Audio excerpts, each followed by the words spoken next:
I want to make a few observations about the President's leadership with regard to national security and defense. We witnessed last week the President basically watching the balloon go all across America. Had very little to say about it at the time, only passing reference to the episode in the State of the Union.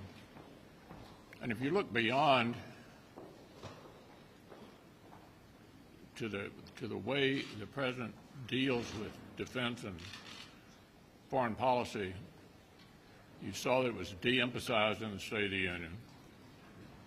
Very little reference to this whole area that we're confronting in Ukraine and, of course, with China. So begin to look at the details. The defense request last year was below inflation. We saw the withdrawal with complete disaster from Afghanistan. On Ukraine, generally getting to the right position but not doing it soon enough, thereby making it more difficult for the Ukrainians to defend themselves. And no reference at all in the State of the Union to Iran, to North Korea, or to the larger challenges from the PRC. So I think it is deeply disturbing that the President put all of his emphasis on things that were unrelated to the very serious threats that we're all confronting here, not only in Ukraine, not only in Asia, but even with balloons flying over our skies. I think the American people deserve to hear more from the President on all of these issues, and hopefully we will in the coming days. One of the most important tasks that we will have over the course of the next 2 years is processing nominees that the President puts forward to the courts or to the executive branch of the government. And you would hope that these would be nominees who would be capable of carrying out the task of performing the people's business, but that hasn't been the case with a number of Biden administration nominees. In fact, there was a huge story in the last couple of weeks about a Biden nominee for a judgeship who couldn't answer basic, simple questions about the Constitution. That performance, as a matter of fact, went viral. There have been nominees who have been soft on crime, anti-police, that have been put forward for important positions on the judiciary. And so it's important for us as a Senate to do our diligence when it comes to vetting and processing these nominees. And one that I would like to speak to is one that was before the Senate Commerce Committee this morning, and that is Gigi Sohn to be a commissioner on the Federal Communications Commission. Ms. Sohn is somebody who has a record of far-left activism, of rank partisanship. She has expressed disdain for Republicans, including supporting, contributing to, something we've never seen before, Democrat Senate campaigns this year. She has gone after and demonized conservative media outlets. She has been part of there was a campaign back in 2016 where the then chairman of the FCC, Tom Wheeler, asked her to leak information to the press, which scuttled a deal, a bipartisan deal that the commission had agreed to. So she's just got a record of partisanship and activism that doesn't suggest that she would be able to perform her job in a nonpartisan way and do the kind of work that we expect an agency with that kind of jurisdiction that impacts so much of our daily lives to do. She is somebody who should be rejected by the United States Senate, and I hope there are enough discerning Democrats out there that will come to that conclusion. Right now, the FCC is 2-2. It's functioning in a perfectly normal way. They're getting things done, and putting her on the FCC would add partisanship, make it increasingly difficult, I think, for the FCC to do its job in the way the American people expect it.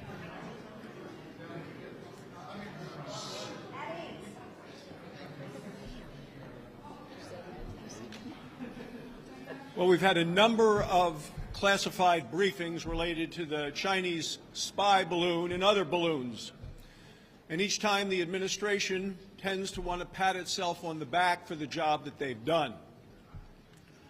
The President has said what has happened with the Chinese spy balloon, he said, was not a major security breach. He said not a major security breach. Well, I was a surgeon for 25 years, and when people ask me what's the difference between major and minor surgery, major is anything they do for me or my family. This was a major security breach of the United States and a violation of our airspace. It was deliberate, it was intentional, it was consequential. This Chinese spy balloon hovered over locations, including my home state of Wyoming. We have there the ICBM, the Intercontinental Ballistic Missile Base, as they do have in Montana as well. These missiles, the MX missiles, were ones that helped secure the peace for 60 years to prevent nuclear war. President John Kennedy, 60 years ago, called these our ace in the hole. Well, it seems like Joe Biden doesn't care if he turns over and shows the Chinese our hole card. He said he did the right thing. I say he did the weak thing. He only shot down the Chinese spy balloon after public pressure demanded it. This is a complete violation of our integrity as a nation, and the President's indifference and inaction showed weakness not just to China but to the world. This President has been wrong on China from the beginning. Even when he declared for President, he said China is our friend. He said that China isn't our competition. And I guess it shouldn't be a surprise that he said that after Chinese donors put $61 million into a university setting to set up a Biden Center. China is going to continue to test us, test our national security, our energy security, our supply chain, and Joe Biden is playing right into their hands. He's playing right into their hands with his green agenda, which is making us more dependent on China for minerals and materials, for solar panels and electric vehicle batteries. Republicans have a number of bills to deal with this, banning TikTok, making us more energy secure relative to China, but Chuck Schumer's not taken any of them up. Some of you have written on the fact that we are heading in the Senate at a glacial pace. So why aren't we going to these issues? Well, because Joe Biden is unwilling to project strength against China. The American people know that China cannot be trusted. China is not our friend. China is out to get us. We need a president who is willing to stand up and demand accountability from China for their spying and their stealing.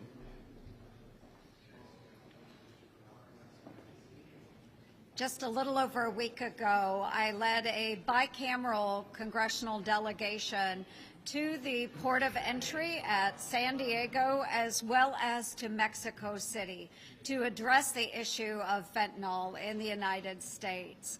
So there were a number of takeaways that I had from this particular trip. One is that we need to be funding the Border Patrol at appropriate levels, making sure that they have the equipment and the tools they need readily at their disposal. That means additional cameras for Border Patrol. That means additional canines to do inspections at the border. I could go on with an entire list of items that our Border Patrol agents need in order to do their job. Second, what I discovered is that we could use an interagency task force, one that has a cabinet-level advisor at the top working with those agencies and Mexico on the issue of the cartels, fentanyl, drug smuggling, the weapons trafficking, you name it. We have seen this in other areas where we have worked with other countries and our various agencies to prevent the trafficking of illicit drugs into our country. And then, of course, we need to up the penalties that we have, whether it's on drug cartels, whether it's on those fentanyl traffickers, those human smugglers, or those spotters that are helping the drug cartels move that fentanyl into the United States. So again, there's a number of suggestions right there that as Congress we could act upon, and certainly this administration could put into place if only they were willing to make that decision. So again, we need to really crack down on fentanyl and the fact that it's poisoning so many of our communities. So please, Democrats, let's step up and let's work together. Well, I'm very concerned about what I see as a soft on crime administration here. If we look at the rise in crime, we see that violent crime is up 26%. Aggravated assault is up 34%. And homicides up 43%. We have had the highest rise in our murder rate since we began keeping these statistics in 1960.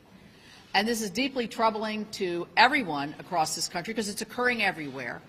But what's even more troubling is this whole attitude that we don't need enough law enforcement. We don't, we have enough law enforcement. When we see New York City record resignations, record retirements. When we see our own in West Virginia, our own WVU police can't hire. Our own state police is having difficulty attracting our state troopers. And part of this is because of this soft on crime approach where we're putting our law enforcement in very, very difficult situations, and we're also endangering the public.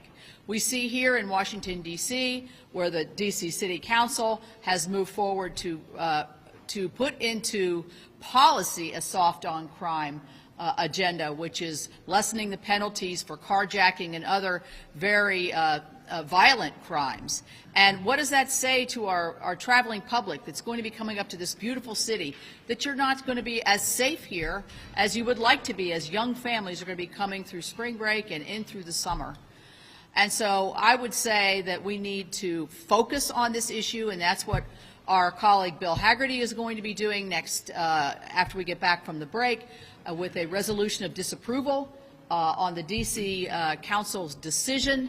But I think it really shines a light on where we're seeing across this country, on the West Coast all the way through to the East Coast, a very soft on crime, defund the police agenda that is causing these rise in crime rates. 65 years ago, NORAD was founded. It was under the Eisenhower administration. For 65 years, NORAD had never identified an object and taken down an object out of the sky until 10 days ago. And now we've seen 3 more objects downed, the results of NORAD's detection, just in the last 5 days. 2 of these 4 objects, one of course was a Chinese spy balloon, and then one of the other objects were in Montana, over very sensitive military installations that house the greatest force known to man of a weapon of mass destruction. Those are intercontinental ballistic missiles. Montanans are worried. My phone's ringing from Montanans saying, what is going on? What are you doing about this?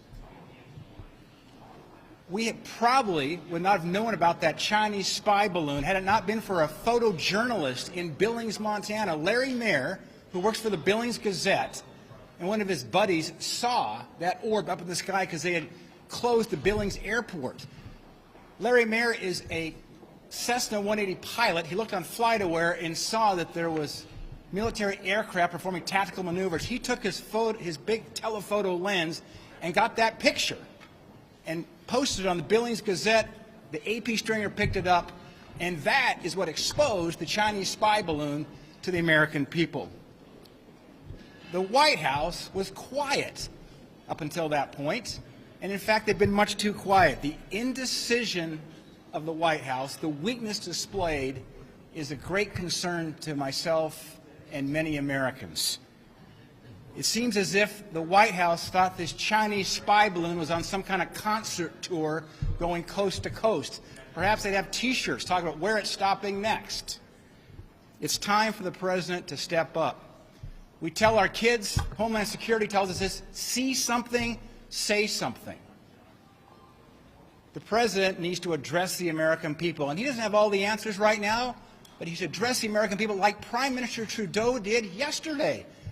And they've just shot 1 down in Canadian airspace and 3 in U.S. airspace. It's time for President Biden to address this head on and speak to the American people. Leader McConnell. Leader McConnell. Burgess. You've been talking a lot about Rick Scott's plan, and it's not the Republican plan. At this point, would you like to see him disavow the plan, or how do you move forward as a party with the White House using this against it? Well, one more time, let's talk about Social Security. As you recall, there was some confusion last year about what the agenda of the Republican Senate might be if we were in the majority. And I made it quite clear that as the likely majority leader, I had hoped at that time, Social Security and Medicare were not on our agenda, period. As you recall, this continues to come up. The president was talking about it in the State of the Union. He's taken it out to various states around the union. So let me say one more time. There is no agenda on the part of Senate Republicans to revisit Medicare or Social Security, period. I've noticed that the Speaker of the House has said the same thing. So on Social Security, it is not an issue between the parties. Leader McConnell. Yeah. Democratic Representative Abigail Spanberger from Virginia said that she was more worried about what's going on with these air incursions, China, et cetera, than the debt ceiling. Where do you rate that compared to what we're dealing with these air incursions compared to concerns over the debt ceiling and the economic consequences we could face? Well, the debt ceiling will be dealt with over the coming months. You're confident it will be dealt with? Yeah, America's never going to default. Speaker McCarthy said that. I've said it in the past. I think it's what he's trying to do here is to achieve some spending reduction in connection with that.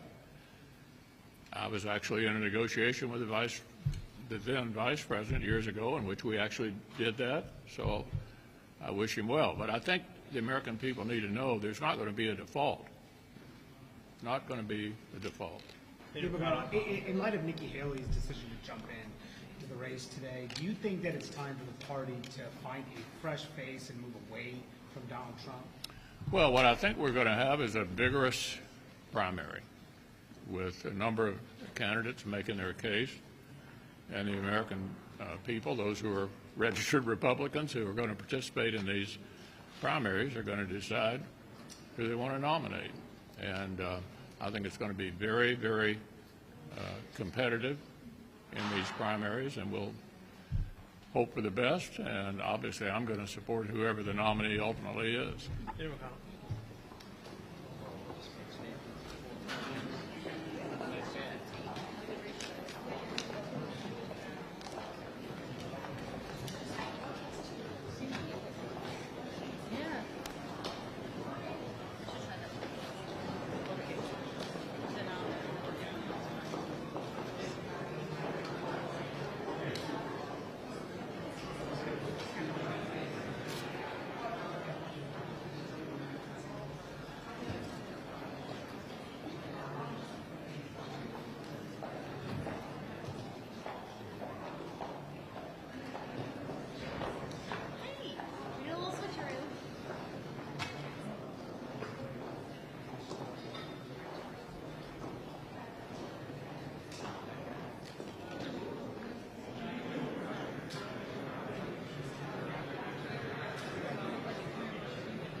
Okay.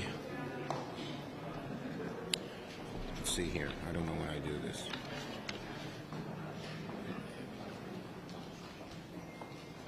Okay. Well, thank you. And first, of course, as I'm sure you all heard, our wonderful colleague from California, Senator Feinstein, has announced that she is not seeking another term.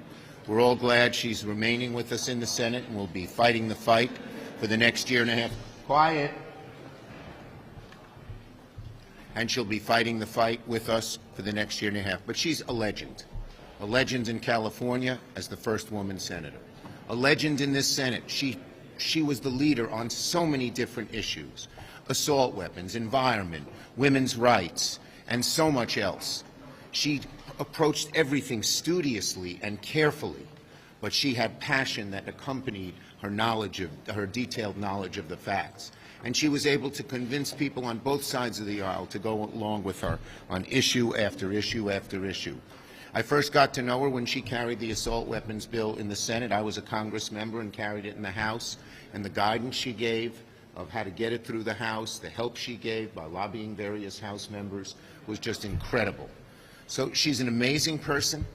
She spoke at our caucus. She gave a very heartwarming and teary address because she talked about her husband and how she so regretted his loss. And he was her true partner. We all knew Dick Blum and loved him as well. And she got a standing ovation that lasted minutes and minutes and minutes, one of the longest I've ever seen, which shows the love that our caucus and our country have for this wonderful, wonderful leader and legend, Dianne Feinstein. Okay. Now, also welcome back. Happy Valentine's Day, Amy. You're welcome. Thank you, Chuck. I guess I forgot the red. Yeah. We had a great, I'm happy to be joined by Senators Durbin, Klobuchar, and Padilla. We had a great lunch. We discussed many topics, but of course one of the biggest is judges. Today we reached a milestone. We confirmed the 100th judicial nominee of the Biden administration as Judge Mendez Miro. 100 judges, that's more than in either of the two previous administrations at this point. 100 judges who will bring balance and excellence back to the federal judiciary, who will be a great countervailing force against some of the hard-right MAGA judges that President Trump and the Republicans put in. There are 100 judges who are going to expand diversity and dynamism of the bench. There are 100 judges who embody the very best, not just of our judicial system, but of our country: experience, level-headedness, and fidelity to the Constitution. So today's a good day to reflect on these lasting accomplishments. This is one of our legacies. We talk about all the bills we passed this summer, but this is one of the most important and lasting legacies that Congress and this Congress, the past Congress and this Congress, will have. Today, because of Senate Democrats, our federal judiciary is far more balanced, more diverse, more experienced than the one the country had 2 years ago. The bench now has more public defenders, civil rights lawyers, environmental rights lawyers than we've had before. Of the 100 judges we've confirmed, listen to this, 76 are women.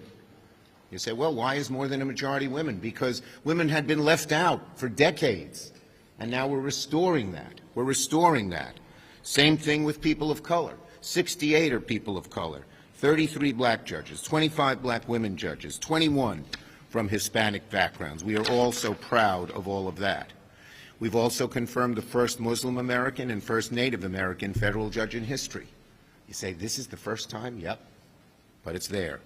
And then, of course, we confirmed the first black woman ever to sit on the United States Supreme Court, Justice Ketanji Brown Jackson, who, by the way, was also the first public defender on the Supreme Court. This morning we received, let's go to the next subject. This morning we received an all-senators briefing on the unknown objects shot down over the past week. In the briefing, the military and intelligence people outlined their approach to each of the 4 objects. We're learning more about these objects hour by hour, day by day, and we're continuing to work with Canada to recover the objects shot down.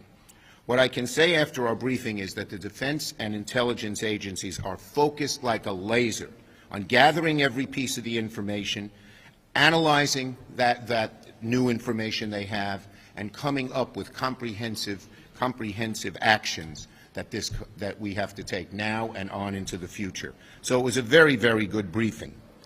What we saw over the weekend is that if this administration sees any threat to the American people or American interests, they will take appropriate action. And I believe the action they took in all 4 of the objects that we've seen have been appropriate. The military intelligence agencies are working around the clock to get a more comprehensive picture of what's happening and recovering more evidence. Now, we still have questions about why they didn't discover these balloons sooner, these objects sooner, and balloons. Senator Tester is going to lead our caucus in investigating this. It's a good question. We need to answer it. Okay. And finally, we concluded with some happy and sad news about Dianne Feinstein and her great legacy. I'm going to conclude on this Valentine's Day with some very happy news. This is Noah. Sorry. Noah's my 4-year-old. He's on my head. This is Henry Alexander Wayland Schumer, age 5 days, with his grandpa. And we are very, very, very happy. I'm not calling on Durbin, but I will. Senator Durbin. Very nice. Congratulations. Chuck, congratulations. Let me just add my thanks to Senator Schumer for his help, his necessary, essential help in moving these judicial nominees on the floor of the Senate. We haven't lost a judge, and I hope we won't. I think it has a lot to do with the fact that the Judiciary Committee, which Senator Padilla and Senator Klobuchar serve upon, have put in countless hours to reach this point. We have now passed both the Trump administration's first 2 years and the Obama administration's first 2 years in terms of approval of judges. I'm happy to report that every single nominee submitted by the White House was found well qualified by the American Bar Association. That was not true with the previous president. It is true in this case. And as Chuck has mentioned, we've moved toward diversity in areas that have made history. We now have more women of color on the circuit courts of America than ever in the entire history preceding these 2 years. It's a dramatic achievement, and the nominees are certainly well qualified and diversified in their background. We have more to do. There are 100 today, but 36 more on the calendar and more on the way. We want to fill these vacancies in a timely manner. I'm working now with Republicans, asking for their cooperation. During the Trump years, there were 120 blue slip requests from Democrats for judges to be appointed during the Trump years. So far, only 12 Republicans under the Biden administration have done the same. So I'm encouraging them to work with us and fill vacancies even in red states. I think we can do it, and I think the legacy of this achievement is not felt as much now as it will be in the years to come. We're going to have more diversity and more balance on the bench. Senator Klobuchar. Thank you, and thank you, Dick, for your good work, and congratulations to Chuck. And it was truly a beautiful talk today, not only by Senator Feinstein and talking about what she'd been through the last few years, but also Senator Padilla, who we all learned got his start in government working with Dianne, and he also gave some beautiful remarks about her life. Timely, of course, her work on guns, given what just happened in Michigan, and of course we are thinking of those families in that state right now, those that are still wounded and in the hospital, and those that have lost loved ones. As you all know, it is the Democratic Party that has been standing up now for years to take action on gun violence, and we are not giving up and are proud of the work we've done, but we know there's so much more to do. I wanted to talk about the surveillance issue and the shooting down of the unidentified objects from a few perspectives, as well as the surveillance balloon. The first being that it was a Duluth airman who shot the unidentified object down over Lake Huron, and it just goes to show whether you're looking or talking about Alaska or Minnesota or Wisconsin, the importance of our National Guard, National Guard airmen, and that we have capacities outside of certain big bases all over our country, and we're proud of the work that they did.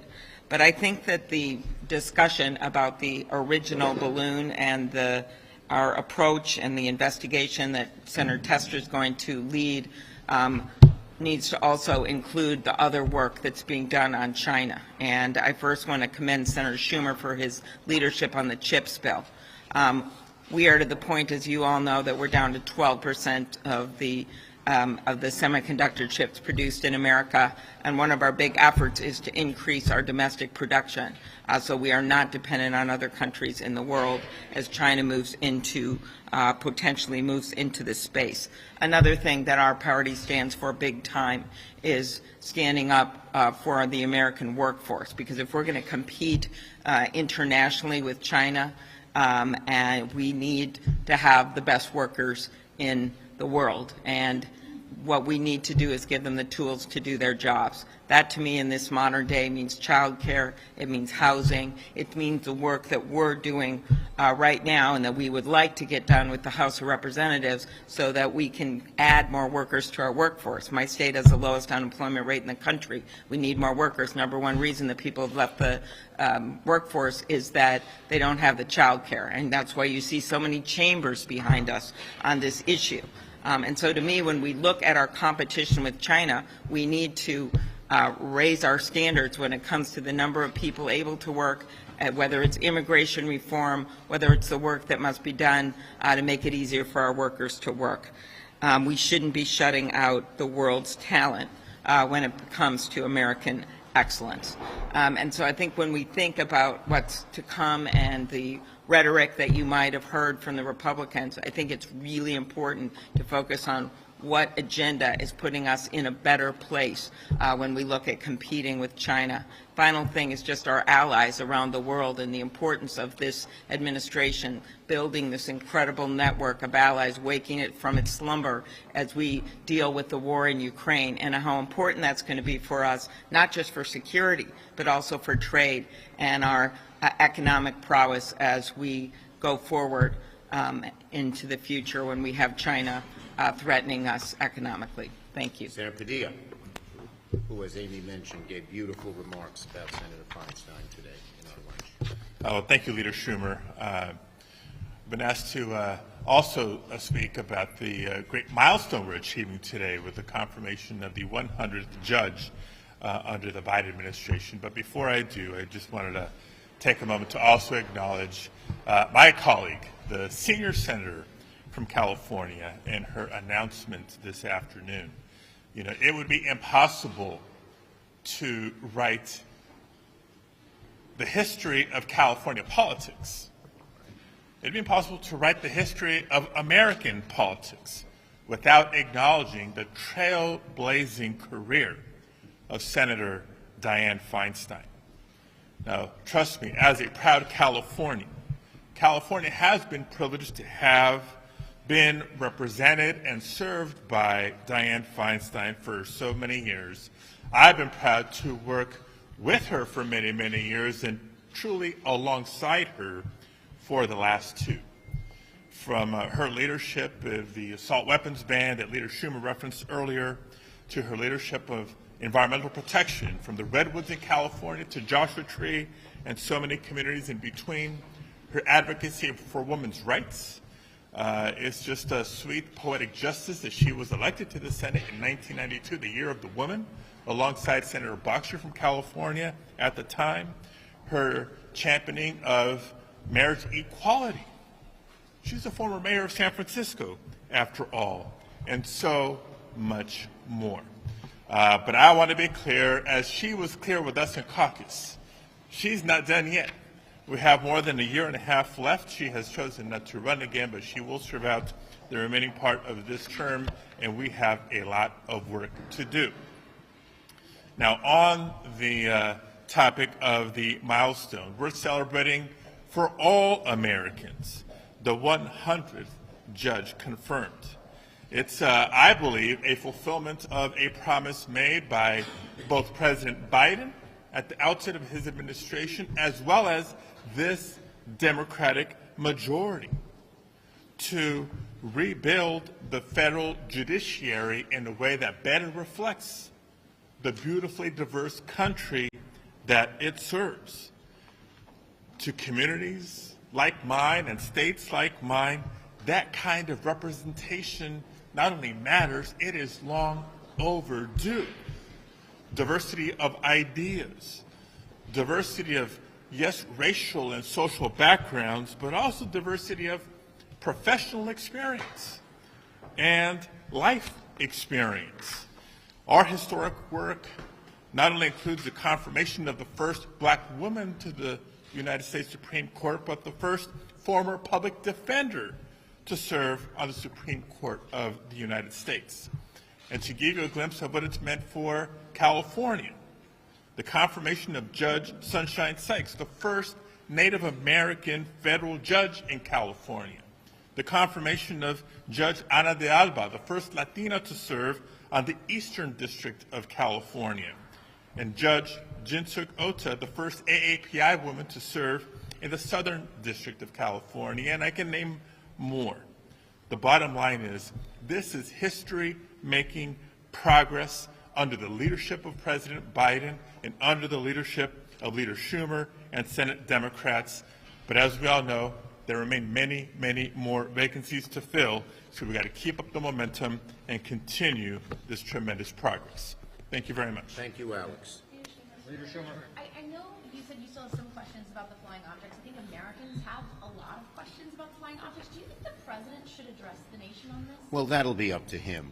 We know that our defense and intelligence departments are analyzing every piece of this. They're gaining more knowledge all the time. There's quite a bit of information out there, and there'll be more to come. Yes, yes. Lady in, yes, you, yes. Leader Schumer, the argument for Capitol was fired yesterday, and I wonder what he left behind here about the terrorists. Do you have any thoughts? We thought it was appropriate he'd be fired. Senator Klobuchar and I asked the administration to fire him months ago, and we're glad they did. Leader Schumer. Yes, Bolton. Leader Schumer, you just heard from senior administration officials about the balloon and the UFOs. Why is it now necessary for Senator Tester to do a subsequent investigation? Well, Are you not getting enough answers from no, we're getting plenty of answers. The question that looms, and we asked them in the room, is what happened 3 years ago when we saw that there were these objects flying over parts of America, Texas, Florida, Guam, I think a piece of Hawaii, and we want to find out why it took until now. Now, they're upgrading their radars, they're upgrading everything, but we still should know that answer. Yes. Gentlemen.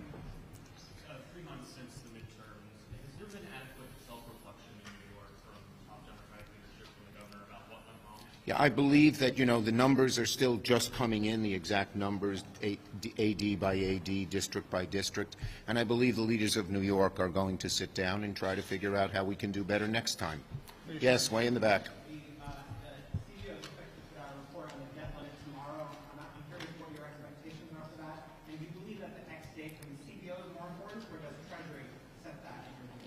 Well, of course, we want to see what CBO has to say, but ultimately Treasury will set it.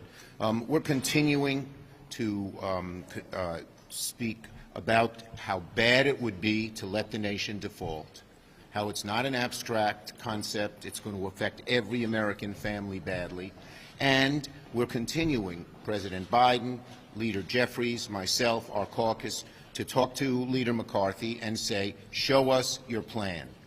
He has not. He said he wants to make cuts. He has an obligation to show what those cuts are. Now, I think he's beginning to feel the impetus of our remarks, because yesterday he said he was going to try to put together a plan that all 218 Republicans can support. I think that's going to be easier said than done. I think he's going to have a rough time getting any plan that all the caucus can support, because the hard right people want the kind of deepest cuts, and the more mainstream people don't want as many. And one other thing on Social Security. So many Republicans, House Republicans, have talked about cutting Social Security. We know, of course, what Senator Scott said. We know what his 10-year plan, the 10-year plan that some of these MAGA Republicans want to do is. But the House Republican, what's the word called?